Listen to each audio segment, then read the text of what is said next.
کسی نے حضرت اوزائی رحمۃ اللہ علیہ کو خواب میں دیکھا تو انہوں نے فرمایا یہاں علماء کے درجے سے بلند کوئی درجہ نہیں، اس کے بعد غمگین لوگوں کا درجہ ہے۔ حضرت جنید بغدادی رحمۃ اللہ فرماتے ہیں میں نے خواب میں دیکھا کہ میں اللہ عز و جل کے سامنے کھڑا ہوں۔ اللہ عز و جل نے مجھ سے فرمایا اے ابو القاسم، تم جو گفتگو کرتے ہو اسے کہاں سے حاصل کیا؟ میں نے کہا میں تو سچ ہی کہتا ہوں۔ فرمایا تم نے سچ کہا، میں ہنسوں گا نہیں۔ حضرت ابو بکر قطانی رحمۃ اللہ فرماتے ہیں میں نے خواب میں ایک نوجوان کو دیکھا، میں نے اس سے زیادہ خوبصورت کوئی شخص نہیں دیکھا۔ میں نے پوچھا تو کون ہے؟ اس نے کہا تقویٰ۔ میں نے پوچھا تو کہاں رہتا ہے؟ کہا ہر غمگین دل میں۔ پھر میں متوجہ ہوا تو ایک سیاہ عورت تھی جو نہایت وحشت ناک شکل کی تھی۔ میں نے پوچھا تو کون ہے؟ اس نے کہا ہنسی ہوں۔ میں نے پوچھا تو کہاں رہتی ہے؟ اس نے کہا ہر خوش ہونے والے اکڑنے والے دل میں۔ فرماتے ہیں بس میں جاگ گیا اور میں نے پختہ ارادہ کیا کہ جب تک ہنسی غالب نہ آئے میں نہیں ہنسوں گا۔ مرنے والوں سے خواب میں ہم کلام ہونا۔ حضرت ابو عبداللہ بن خفیف رحمۃ اللہ علیہ فرماتے ہیں میں نے رسول اکرم صلی اللہ علیہ وسلم کو خواب میں دیکھا، گویا آپ صلی اللہ علیہ وسلم نے مجھ سے فرمایا جس نے اللہ عز و جل کی طرف جانے والا راستہ پہچان لیا اور وہ اس پر چلا، پھر وہ اس سے پھر گیا تو اللہ عز و جل اسے وہ عذاب دے گا جو تمام جہان والوں میں سے کسی کو نہیں دے گا۔ حضرت شبلی رحمۃ اللہ علیہ کو خواب میں دیکھا گیا تو ان سے پوچھا گیا اللہ عز و جل نے آپ کے ساتھ کیا سلوک کیا؟ فرمایا مجھ پر اس قدر سختی کی کہ میں مایوس ہو گیا۔ جب اس نے میری مایوسی کو دیکھا تو مجھے اپنی رحمت میں ڈھانپ لیا۔ حضرت ابو عثمان مغربی رحمۃ اللہ فرماتے ہیں میں نے خواب میں دیکھا گویا کوئی کہنے والا مجھ سے کہتا ہے اے ابو عثمان، فکر کے بارے میں اللہ عز و جل سے ڈرو اگرچہ تل کے برابر ہو۔ کہا گیا ہے کہ حضرت ابو سعید خراز رحمۃ اللہ علیہ کا ایک بیٹا تھا جو ان سے پہلے فوت ہو گیا۔ انہوں نے اس کو خواب میں دیکھا تو اس سے کہا بیٹا مجھے کوئی نصیحت کرو۔ اس نے کہا ابا جان، اللہ عز و جل کے ساتھ معاملہ بزدلی کے ساتھ نہ کرو۔ فرمایا بیٹا مزید بتاؤ۔ اس نے کہا اللہ عز و جل جس بات کا مطالبہ کرتا ہے اس میں اس کی مخالفت نہ کرو۔ فرمایا بیٹا کچھ اور بتاؤ۔ اس نے کہا اللہ عز و جل اور اپنے درمیان قمیض کو حائل نہ کرو۔ کہتے ہیں انہوں نے 30 سال تک قمیض نہیں پہنی۔ کہا گیا ہے کہ ایک صوفی اپنی دعا میں یوں کہا کرتا تھا یا اللہ جو چیز تجھے نقصان نہیں دیتی اور ہمیں نفع دیتی ہے اسے ہم سے نہ روکنا۔ بس اس نے خواب میں دیکھا گویا اس سے کہا جا رہا ہے تو بھی اس چیز کو چھوڑ دے جو تجھے نقصان پہنچاتی ہے اور نفع نہیں دیتی۔ حضرت ابو الفضل اصفہانی رحمۃ اللہ علیہ فرماتے ہیں میں نے رسول اکرم صلی اللہ علیہ وسلم کو خواب میں دیکھا تو میں نے عرض کیا یا رسول اللہ صلی اللہ علیہ وسلم، اللہ عز و جل سے دعا کیجئے کہ وہ میرا ایمان سلب نہ کرے۔ آپ صلی اللہ علیہ وسلم نے فرمایا اللہ عز و جل یہ تو پہلے سے کر چکا ہے۔ اب حضرت ابو سعید خراز رحمۃ اللہ علیہ فرماتے ہیں میں نے خواب میں ابلیس کو دیکھا تو میں نے اسے مارنے کے لیے اپنی لاٹھی پکڑی، پس مجھے کہا گیا یہ اس سے نہیں ڈرتا، یہ اس نور سے ڈرتا ہے جو دل میں ہوتا ہے۔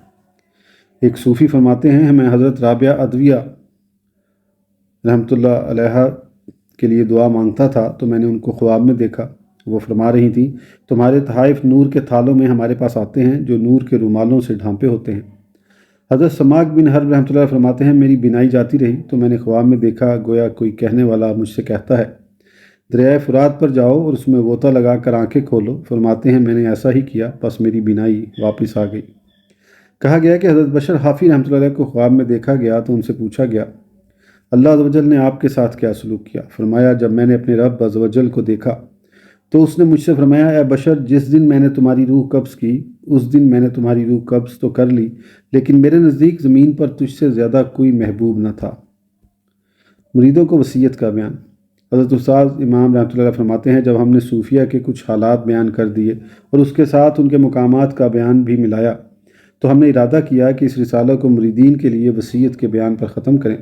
ہم اللہ عز و جل سے امید رکھتے ہیں کہ وہ ان کو ان نصائح پر عمل پیرا ہونے کی توفیق عطا فرمائے گا اور ہمیں بھی اللہ عز و جل ان پر عمل سے محروم نہیں کرے گا اور ان باتوں کو ہمارے خلاف حجت نہیں بنائے گا۔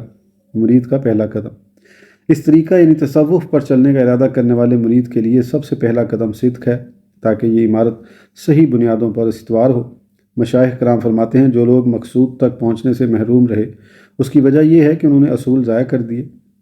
اسی طرح میں نے حضرت استاد ابو علی رحمۃ اللہ علیہ سے سنا وہ فرماتے تھے کہ اللہ عز و جل اور اپنے درمیان صحیح اعتقاد کے ساتھ ابتدا کرنی چاہیے جو ہر قسم کے گمان اور شبے سے پاک ہو، گمراہی اور بدعت سے خالی ہو اور اس کے پیچھے دلائل و براہین ہوں۔ صوفیہ کے راستے کو نہ چھوڑے۔ مرید کے لیے یہ بات کبھی ہے کہ وہ صوفیہ کے مذہب یعنی راستے کو چھوڑ کر کسی اور مذہب سے نسبت قائم کرے۔ اگر کوئی صوفیہ کے راستے کو چھوڑ کر کسی اور راستے پر چلتا ہے تو اس کی بنیادی وجہ یہ ہے کہ وہ صوفیہ کے طریقے سے جاہل و بے خبر ہے۔ بے شک مسائل میں ان کے دلائل دوسروں کے دلائل سے زیادہ واضح ہیں اور ان کے مذہب کے اصول دیگر مذاہب کے مقابلے میں زیادہ مضبوط ہیں۔ دوسرے لوگ یا تو روایت نقل کرتے ہیں یا عقل و فکر کو استعمال کرتے ہیں، جبکہ اس طریقے کے شیوخ ان تمام باتوں سے آگے نکل گئے ہیں، یعنی مشاہدہ تک پہنچ گئے۔ بس جو چیز دوسروں کے لیے غیب ہے وہ ان کے لیے ظاہر ہے، اور جو امور معرفت دوسرے لوگ حاصل کرنا چاہتے ہیں وہ ان کے لیے اللہ عز و جل کی طرف سے موجود ہیں۔ بس یہ وصال والے اور دوسرے استدلال والے ہیں، اور یہ اس طرح ہیں جس طرح کسی شاعر نے کہا، میری رات تیرے چہرے کی بدولت روشن ہے، حالانکہ اس کی تاریکی لوگوں میں پھیلی ہوئی ہے۔ بس لوگ شدید تاریکی میں ہیں اور ہم دن کی روشنی میں۔ علماء کرام کی صوفیہ کرام سے عقیدت۔ اسلام میں کوئی زمانہ ایسا نہیں گزرا جس میں اس گروہ کے مشائخ میں سے کوئی بزرگ نہ ہوئے ہوں جن کو توحید کا علم اور قوم کی امامت حاصل نہ ہوئی ہو، اور علماء میں سے ائمہ وقت نے اس شیخ کے سامنے سر تسلیم خم کر کے ان کے سامنے عاجزی کا اظہار نہ کیا ہو اور ان سے برکت حاصل نہ کی ہو۔ اگر ان کو کوئی فضیلت اور خصوصیت حاصل نہ ہوتی تو معاملہ اس کے برعکس ہوتا۔ یہ حضرت امام احمد بن حنبل رحمۃ اللہ علیہ فرماتے ہیں، جو حضرت امام شافعی رحمۃ اللہ علیہ کے پاس موجود تھے، کہ اس دوران حضرت شیبان رائی رحمۃ اللہ علیہ تشریف لائے۔ حضرت امام احمد رحمۃ اللہ علیہ نے فرمایا، اے ابو عبداللہ امام شافعی، میں چاہتا ہوں کہ اس شخص یعنی شیبان رائی کو جہالت سے آگاہ کروں تاکہ یہ کچھ حاصل کرنے کی طرف توجہ دیں۔ حضرت امام شافعی رحمۃ اللہ نے فرمایا، ایسا نہ کرنا مگر وہ باز نہ آئے، اور کہا، اے شیبان، اگر کوئی شخص دن رات کی 5 نمازوں میں سے کوئی نماز پڑھنا بھول جائے اور اسے معلوم نہ ہو کہ کون سی نماز بھول گیا ہے تو اس کے بارے میں آپ کیا کہتے ہیں؟ اس پر کیا واجب ہے؟ حضرت شیبان رحمۃ اللہ نے فرمایا، احمد، یہ ایسا دل ہے جس کو اللہ عز و جل نے غافل کر دیا، اس پر واجب ہے کہ اسے سزا دی جائے تاکہ اس کے بعد وہ اپنے مولا سے غافل نہ ہو۔ یہ سن کر حضرت امام احمد رحمۃ اللہ علیہ پر بے ہوشی طاری ہو گئی۔ جب افاقہ ہوا تو حضرت امام شافعی رحمۃ اللہ علیہ نے ان سے فرمایا، کیا میں نے آپ سے نہیں کہا تھا کہ ان کو نہ چھیڑیں؟ اور ان حضرات پر حضرت شیبان امی تھے، یعنی پڑھے ہوئے نہ تھے۔ جب ان میں سے ایک امی کا یہ حال ہے تو ان کے آئمہ کے بارے میں تمہارا کیا خیال ہے؟ حضرت شبلی رحمۃ اللہ علیہ کا علمی مقام بیان کیا گیا ہے کہ اکابر فقہا میں سے ایک فقیہ کا حلقہ جامع المنصور میں حضرت شبلی رحمۃ اللہ علیہ کے حلقے کے ساتھ تھا، اور اس فقیہ کو ابو عمران کہا جاتا تھا۔ حضرت شبلی رحمۃ اللہ علیہ کے کلام سے ان لوگوں کا حلقہ منتشر ہو جاتا۔ ایک دن ابو عمران کے شاگردوں نے حضرت شبلی رحمۃ اللہ علیہ سے حیض کے بارے میں ایک مسئلہ پوچھا، اور ان کا مقصد ان کو شرمندہ کرنا تھا، تو حضرت شبلی رحمۃ اللہ علیہ نے اس مسئلے میں فقہا کے اقوال اور ان کا اختلاف ذکر کیا۔ اس پر حضرت ابو عمران اٹھے اور حضرت شبلی کے سر کو بوسہ دیا اور فرمایا، اے ابو بکر، میں نے اس مسئلے میں آپ سے ایسے 10 اقوال معلوم کیے جن کو میں نے نہیں سنا تھا، اور جو کچھ آپ نے فرمایا مجھے ان میں سے صرف 3 اقوال معلوم تھے۔ حضرت جنید بغدادی رحمۃ اللہ علیہ کی علمی فضیلت۔ کہا جاتا ہے کہ ابو العباس بن سریج فقیہ رحمۃ اللہ علیہ حضرت جنید بغدادی رحمۃ اللہ علیہ کی مجلس سے گزرے تو انہوں نے ان کا کلام سنا۔ ان سے پوچھا گیا کہ آپ اس کلام کے بارے میں کیا کہتے ہیں؟ انہوں نے فرمایا، مجھے معلوم نہیں یہ کیا کہہ رہے ہیں، لیکن اس کلام میں اس قدر دبدبا ہے جو کسی باطل والے کے کلام میں نہیں پایا جاتا۔ حضرت عبداللہ بن سعید بن کلاب رحمۃ اللہ علیہ سے کہا گیا کہ آپ ہر کسی کے کلام پر جرح کرتے ہیں، اور یہاں ایک جنید نامی شخص ہے، کیا آپ اس پر بھی اعتراض کر سکتے ہیں یا نہیں؟ بس وہ حضرت جنید بغدادی رحمۃ اللہ علیہ کے حلقے میں آ گئے اور ان سے توحید کے بارے میں سوال کیے، تو انہوں نے ان کو جواب دیا۔ حضرت عبداللہ رحمۃ اللہ علیہ حیران ہو گئے اور فرمایا، دوبارہ بتائیے۔ انہوں نے دوبارہ کسی اور عبارت کے ساتھ ذکر کیا۔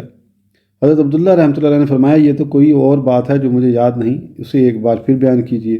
انہوں نے پھر عبارت بدل کر بیان کیا۔ حضرت عبداللہ رحمۃ اللہ نے فرمایا، آپ جو کچھ فرما رہے ہیں اسے یاد رکھنا میرے لیے ممکن نہیں، آپ مجھے لکھ کر دیں۔ حضرت جنید بغدادی رحمۃ اللہ نے فرمایا، اگر آپ سلوک کا راستہ طے کر چکے ہوں تو میں آپ کو لکھ کر دیتا ہوں۔ اس پر حضرت عبداللہ رحمۃ اللہ علیہ کھڑے ہوئے اور انہوں نے حضرت جنید بغدادی رحمۃ اللہ علیہ کی فضیلت کا اقرار اور آپ کی رفعت شان کا اعتراف کیا۔ مرید کی حالت۔ پس جب آپ اس گروہ یعنی صوفیہ کے اصول سب سے زیادہ صحیح اصول ہیں اور ان کے مشائخ تمام لوگوں سے بڑے اور ان کے علماء سب لوگوں سے بڑھ کر علم رکھنے والے ہیں، تو وہ مرید جو ان لوگوں کی تصدیق کرتا ہے، اگر وہ اہل سلوک میں سے ہو اور صوفیہ کے مقاصد کی طرف بتدریج جانے کا خیال رکھتا ہو تو وہ ان غیبی مکاشفات میں جن کے ساتھ یہ لوگ خاص ہیں ان کے ساتھ شریک ہوگا، پس وہ ان لوگوں کا محتاج نہ ہوگا جو ان سے خارج ہیں۔ اور اگر مرید اتباع کے طریقے کا ارادہ رکھتا ہو اور اس کی حالت مستقل نہ ہو اور وہ تحقیق کے حصول تک تقلید کے وطن میں رہنا چاہتا ہو تو اسے ان اسلاف کے طریقے پر چلنا چاہیے اور ان کی تقلید کرنی چاہیے، کیونکہ دوسروں کے مقابلے میں یہ لوگ بہتر ہیں۔ علم تصوف کی برتری۔ حضرت شبلی رحمۃ اللہ فرماتے ہیں، ایسے علم کے بارے میں تمہارا کیا خیال ہے جس کے مقابلے میں علماء کا علم تہمت زدہ ہو؟ حضرت جنید بغدادی رحمۃ اللہ فرماتے ہیں، اگر مجھے علم ہوتا کہ جس علم کے بارے میں ہم اپنے احباب اور دوستوں سے گفتگو کرتے ہیں اس کے مقابلے میں دنیا میں کوئی علم زیادہ شرف والا ہے تو میں اس کے لیے کوشش کرتا اور اس کا ارادہ کرتا۔ مرید کے لیے علم شریعت کا حصول ضروری ہے۔ جبکہ مرید اپنے اور اپنے رب عز و جل کے درمیان اپنا عہد مضبوط کر لے تو اسے چاہیے کہ وہ علم شریعت سے اس قدر علم جس کے ذریعے فرض کی ادائیگی کر سکے ضرور سیکھے، یا تو تحقیقی طور پر سیکھے یا ائمہ سے پوچھ کر حاصل کرے، اور اگر اس سلسلے میں فقہا کے فتاویٰ میں اختلاف ہو تو زیادہ محتاط قول کو اختیار کرے اور اختلافی امور سے باز رہے، کیونکہ شریعت میں رخصت صرف ان لوگوں کے لیے ہوتی ہے جو کمزور، حاجت مند اور کام کاج کرنے والے ہیں، اور اس گروہ کا کام صرف اللہ عز و جل کے حقوق کی پابندی کرنا ہے۔ اسی لیے کہا گیا ہے کہ فقیر جب درجہ حقیقت سے اتر کر شریعت کی رخصتوں پر آ جائے تو گویا اس نے اللہ عز و جل کے ساتھ کیا ہوا عہد و پیمان توڑ دیا۔ مرشد اختیار کرنا ضروری ہے، وہ کبھی بھی کامیابی حاصل نہیں کر سکتا ہے۔ یہ حضرت ابو یزید رحمۃ اللہ فرماتے ہیں، جو فرماتے ہیں جس کا کوئی استاد مرشد نہ ہو اس کا امام شیطان ہوتا ہے۔ حضرت ابو علی دقاق رحمۃ اللہ فرماتے ہیں، جب کوئی پودا کسی کے لگانے کے بغیر خود اگے تو اس میں پتے لگتے ہیں، پھل نہیں لگتا۔ اسی طرح جب مرید کا کوئی مرشد نہ ہو جس سے وہ ایک ایک سانس کر کے وہ اس کا راستہ اختیار کرے تو وہ اپنی خواہشات کا پجاری ہوگا، اس کے لیے کوئی راستہ نہیں۔ توبہ کرنا مرید پر واجب ہے۔ پھر جب مرید سلوک کا ارادہ کرے تو ان مذکورہ باتوں کے بعد اس پر واجب ہے کہ بارگاہ خداوندی میں ہر قسم کی لغزش سے توبہ کرے اور تمام ظاہری، باطنی، چھوٹی اور بڑی لغزشوں کو چھوڑ دے، اور سب سے پہلے ان لوگوں کو راضی کرے جن سے کوئی جھگڑا ہو، کیونکہ جس شخص سے اس کے مخالفین راضی نہ ہوں وہ راہ طریقت میں سے کسی بات میں کامیابی حاصل نہیں کر سکتا۔ اسی طریقے پر چلتا رہے۔ دنیاوی تعلقات کو قائم کرنا۔ پھر اس کے بعد دنیاوی تعلقات اور مشغولیت کو ختم کرے، یعنی کم کرے، کیونکہ طریقت کی بنیاد دل کی فراغت پر ہے۔ حضرت شبلی رحمۃ اللہ علیہ حضرت حسری رحمۃ اللہ علیہ کو شروع میں فرماتے تھے، اگر ایک جمعے سے دوسرے جمعے تک جب تم میرے پاس آتے ہو اللہ عز و جل کے غیر کا خیال بھی آ گیا تو میرے پاس آنا تم پر حرام ہے۔ مال اور مرتبے کی خواہش کو ترک کرنا۔ جب دنیاوی تعلقات سے نکلنا چاہے تو سب سے پہلے مال سے تعلق ختم کرے، کیونکہ یہی مال اسے حق تعالیٰ سے دور کرتا ہے۔ ایسا کوئی مرید نہیں ملا کہ اس نے راہ طریقت میں قدم رکھا ہو اور وہ دنیا سے بھی تعلق رکھتا ہو تو تھوڑے ہی عرصے میں اس طرف نہ چلا گیا ہو جس سے نکلا تھا۔ جب مال سے تعلق ختم ہو جائے تو اس کو جاہ و مرتبے کی خواہش ترک کرنی چاہیے، کیونکہ جاہ و مرتبہ پر نظر اللہ عز و جل سے تعلق کے خاتمے کا بہت بڑا سبب ہے۔ جب تک مرید کے لیے مخلوق کی قبولیت اور اس کو رد کرنا برابر نہ ہو اس وقت تک وہ کسی مرتبے پر نہیں پہنچ سکتا، بلکہ لوگوں کو اسے اچھی نگاہ سے دیکھنا اور اس سے برکت حاصل کرنا اس کے لیے سب سے زیادہ نقصان دہ ہے، کیونکہ لوگ تو اس سلسلے سے مفلس و بے مایہ ہیں اور اس کی ابھی تک ارادت ہی درست نہیں ہوئی تو اس کو باعث برکت سمجھنا کیسے درست ہوگا۔ لہٰذا جاہ و جلال سے نکلنا اس پر واجب ہے، کیونکہ یہ اس کے لیے زہر قاتل ہے۔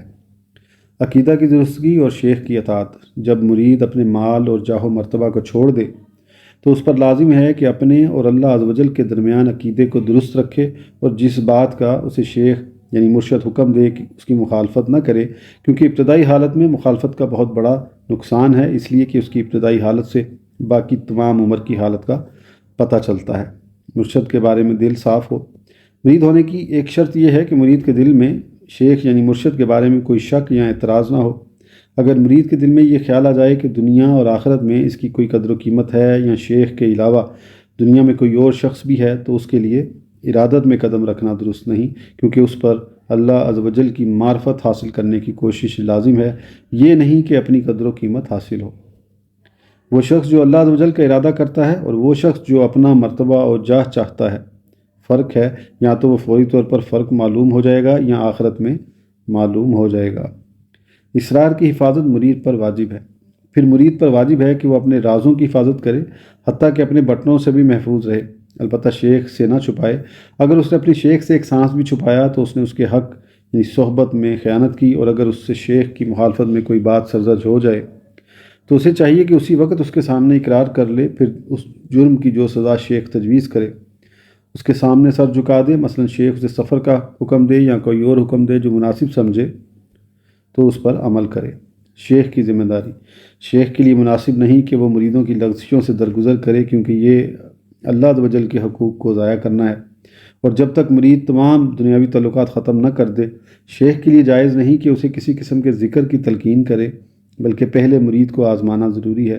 جب مرشد کا دل گواہی دے کہ مرید میں صحیح عزم و ارادہ پایا گیا ہے، تب شیخ اس پر شرط رکھے کہ اس راستے میں تقدیر کے جس قدر فیصلے اور تصرفات آئیں گے ان پر اسے راضی رہنا ہوگا۔ وہ اس سے وعدہ لے کہ وہ مرید مستقبل میں اس راستے سے نہیں پھرے گا، چاہے اسے کوئی تنگی، ذلت، فقر، بیماری اور دکھ پہنچے، اور یہ کہ وہ اپنے دل کی سہولت کی طرف نہیں جھکائے گا، وہ اپنے دل کو سہولت کی طرف نہیں جھکائے گا، اور ضرورت اور فاقوں کی کثرت کے وقت رخصت مثلا حرام کھانا کی طرف نہیں جائے گا، نہ تن آسانی کو اختیار کرے اور نہ سستی کو اپنا شعار بنائے گا، کیونکہ مرید کے لیے وقفہ سفر سلوک میں رک جانا فطرت سے بھی برا ہے، کیونکہ اس طرح منزل تک رسائی ممکن نہیں رہتی، لہٰذا مشکلات کے باوجود سلوک کا سفر جاری رکھے۔